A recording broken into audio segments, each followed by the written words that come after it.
मी आज एका अशा विषयावर बोलणार आहे जो प्रत्येक विद्यार्थ्याच्या आयुष्यात किमान एकदा तरी येतो.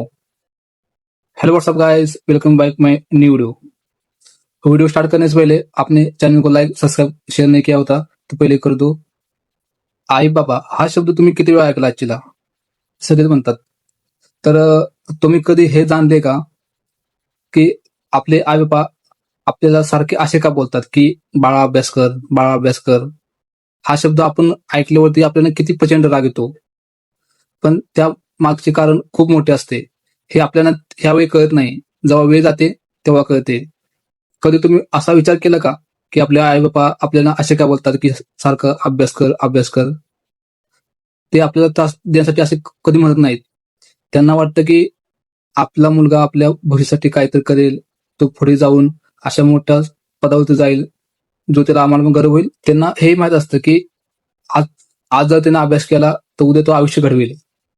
मित्रांनो, आजच्या युगात गेम, खेळ किंवा इतर कोणतीही गोष्ट असो, त्याच्यामध्ये असा वेळ निघून जातो हे आपल्या कधी लक्षात येत नाही. तुम्ही आज जर पुस्तके टाळली, त्यांना नकारात्मक बघितले, तर तुम्हाला संधी टाळेल जी परत कधी तुम्हाला भेटणार नाही आयुष्यामध्ये. यशस्वी लोकांमध्ये आणि सामान्य लोकांमध्ये फार मोठा फरक असतो. फरक असतो तो फक्त शिस्तीचा, मेहनतीचा आणि सातत्याचा. आपले आई बाबा आपल्याला अभ्यास कर का म्हणतात? कारण तुमची जी स्वप्न पूर्ण झालेली हे त्यांना पाहण्यासाठी.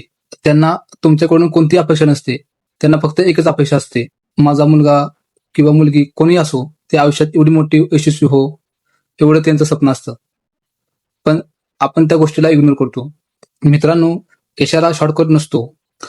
उद्या बाकीचे लोक कोण असतील ते अभिमानानं, गर्वाने तुमच्या आई वडिलांकडे बघतील की हा मुलगा माझा आहे, ही मुलगी माझी आहे. म्हणून आजपासून एक लाईफमध्ये एक निर्णय घ्या. मोबाईल कमी वापरा, वेळ अशी वाया घालवू नका आणि प्रामाणिकपणे मेहनत करा. कारण स्वप्न पाहणारे खूप असतात, पण स्वप्न पूर्ण करणारे तेच असतात जो अभ्यास, मेहनत आणि संयम यांची साथ कधी सोडत नाही. म्हणून मित्रांनो बोलतो की आपल्या आईबाबाच्या मेहनतीला, कष्टाला, प्रामाणिकपणाला कधी तडा जाऊन देऊ नका. असं कोणतेही कृत्य करू नका जेणेकरून आपल्या आई वडिलांचे नाव खराब होईल, जेणेकरून चार लोक आपल्या आई बाप्पाला काय बोलतील. असे कोणतेही कृत्य करू नका. तुम्ही असे यशस्वी मोठे व्हा, ते तुम्हाला असे आशीर्वाद देतील की ह्या जगामध्ये तुम्हाला कोणी काय देऊ शकत नाही. ती गोष्ट आपल्या आई वडिलांच्या आशीर्वादामध्ये असते. देवाच्या स्वरूपात आपल्याला मिळालेले ते आई बाबा असतात, त्यांचा नेहमी आदर करा, त्यांना मानाने जगून द्या. और भाई ये वीडियो आपको कैसे लगा नीचे आप कमेंट बॉक्स में लिख दो. ऐसे न्यू मोटिवेशन वीडियो देखने के लिए हमारे मोटिवेट एसडी चैनल को लाइक, शेयर, सब्सक्राइब कर दो ताकि आपका भाई आपके लिए नया नया वीडियो लेके आए.